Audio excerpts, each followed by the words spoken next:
lot in the mainstream media seem to think. I think that many on the right understand that a Cain Romney ticket could be critical in this race for the White House in 2012. And it's now become more and more apparent that the Koch brothers and Rush Limbaugh are clearly behind Cain and see a Cain-Romney ticket as the best chance for the Republicans to beat Barack Obama in 2012.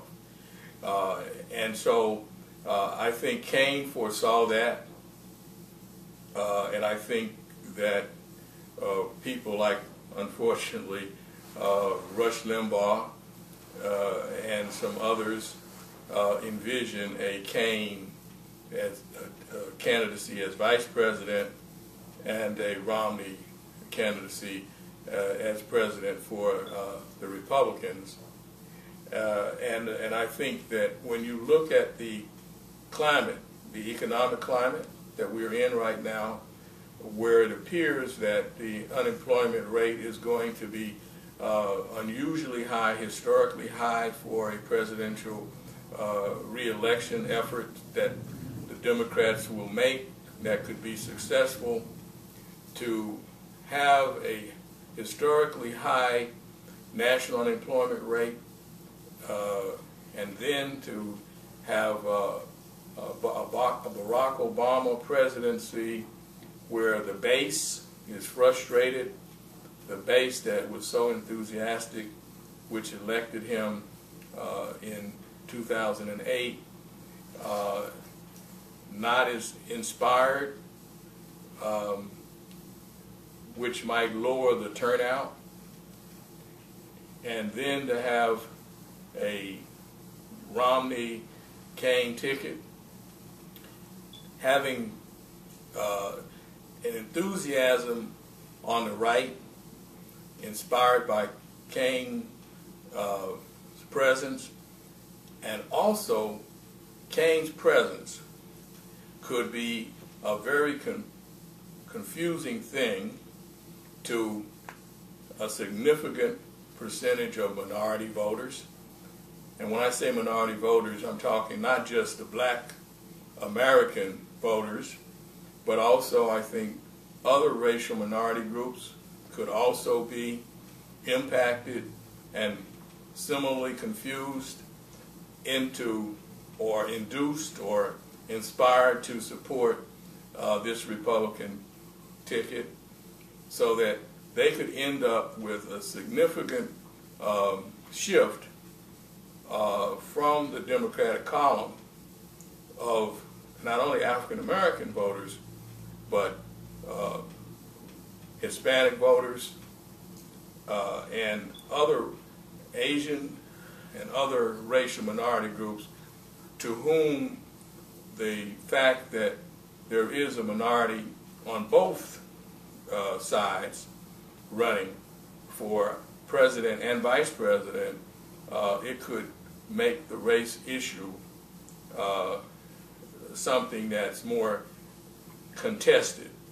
Like mitigate Obama's exactly effect. Exactly.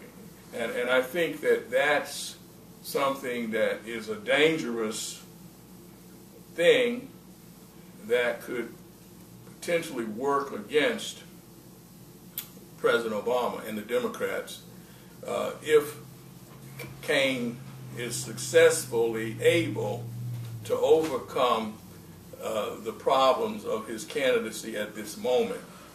So we got an interesting dilemma, because typically Obama is used to running as the guy that maybe the black community says, you're not the authentic black dude, or like you're not really representing us. You're kind of like the elite, the bourgeois. And now Obama's got to come this time as the people's champ, like and get their votes? And is he going to have to try to paint Cain in a light where it's like, you're representing white America and not black America, and I'm representing black America? I mean, it seems like he's going to have to be put in a position where he's going to have to really reach out. You know, is he going to reach out more aggressively and court the black vote against Cain now that he could lose some of his supporters? Because a lot of black people voted for Obama and identified with him without him really soliciting it. We were just so proud and excited to see him, man. And I mean, he stood for some good things. But what's your thoughts on that? Well, I think that's exactly right. I think that there will be a contesting for the black vote, for the minority vote, for the racial vote. I think there are a lot of Hispanics who are potential Republican voters, and I think that they, because of some of the conservative policies, especially on immigration, I think they are a little bit skittish about supporting the Republicans because they wonder in the back of their minds if this is not racially motivated against them. And I think Cain's involvement, if he were to actually survive his present problems and end up on the Republican ticket with Romney, I think his presence would allay a lot of the hesitation on the part of many Hispanics who identify with the Republicans and on many of their social issues and even some of their economic and political issues. I mean, but how is Cain gonna? This is just a question. How is Cain gonna solicit the Hispanic vote and get those votes when he's like making statements like, "I'm gonna electrify the border," like, you know, certain segments of the fence, it's gonna be electrocuted and roast you, like if you touch it, you know. Well, I think statements. I think that there is a complexion factor. I think that there are a lot of conservative Hispanic people. There are a lot of conservative black people. They feel uncomfortable with embracing some of the philosophical conservatism of Republicans because in the back of their minds they wonder if these policies are racially motivated. If there is a black man on that Republican ticket who is dark-skinned and who is enthusiastically supporting these conservative political, economic, and social positions, who seems to be very comfortable, doing it, I think it can have the effect for a significant number, even a significant percentage, that could make a difference in making people less self-conscious or worried about the racial or ethnic implications of these conservative policies and free them mentally and emotionally to feel that they could take a chance, because the Republicans deny that their positions are racially or ethnically motivated, even when they support things such as the Confederate flag, being brought back into prominence. They always declare,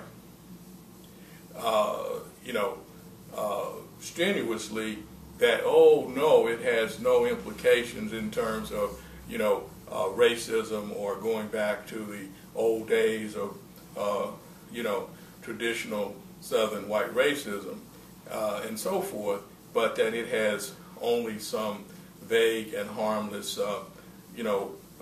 symbolism.